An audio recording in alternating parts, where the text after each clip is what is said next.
ایک बार एक परी थी जो आसमानी साथी बनने के लिए कोई ना कोई रास्ता निकाल रही थी। बड़े पैमाने पर दलक्ष और शानदार, वो सबसे ज्यादा ज़हीन और चालाक थीं। बहरहाल वो एक खौफनाक परी थी। मजीद बरआं, इससे कोई फर्क नहीं पड़ता है कि उसने अपनी अजीम खूबियों का मुजाहिरा किया। उसने ये तस्लीम करने के लिए कि एक परी के बारे में सबसे ज्यादा मजबूर करने वाली चीज इसकी खूबसूरती थी।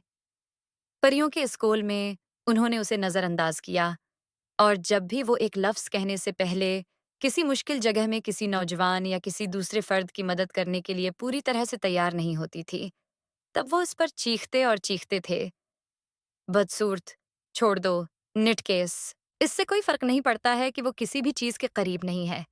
इसका जादू नाकाबिल यकीन हद तक ताकत का एक इलाका था। बुनियादी तौर पर एक या दो बार उसने अपने आप को शानदार बनाने के लिए उसे इस्तेमाल करने पर गौर किया था।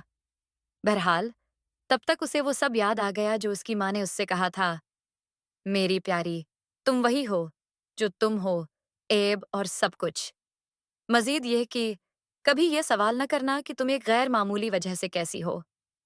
ताहिम इस वक्त, किसी वक्त, मुल्हका जमीन के पुक्सियों और जादूगरों ने हमला किया, कौम को मिटाया और सबको हिरासत में ले लिया।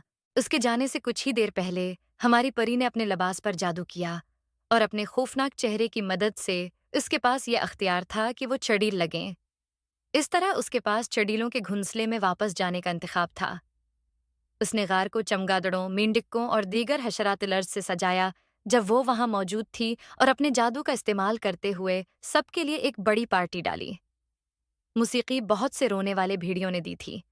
पक्षी भाग गया, और जादूगरों और परियों को आज़ाद कराया, जो सबको यरगमाल बना लिया गया था जब पार्टी मुकम्मल बूर हो रही थी। जब वो सब आज़ाद हो गए, तो उन्होंने मिलकर एक बड़े जादू पर काम किया, जो चड़ीलों को पकड़कर 100 साल तक पहाड़ पर रखेगा। हर एक ने उसके साथ साथ आने वाले 100 सालों में खौफनाक पक्षी की शानदार दिलेरी और इल्म के बारे में भी सोचा। इसके अलावा, इस दिन के बाद इस सरजमीन में किसी ने भी बदतमीजी को शर्मनाक नहीं समझा। ठीक जब किसी को जबरदस्त समझा जाता था, लोग तकमील के साथ फैल रहे थे, ये जानते हुए कि इसके लिए नई इनफरादी गैर मामूली चीजें सामने हैं।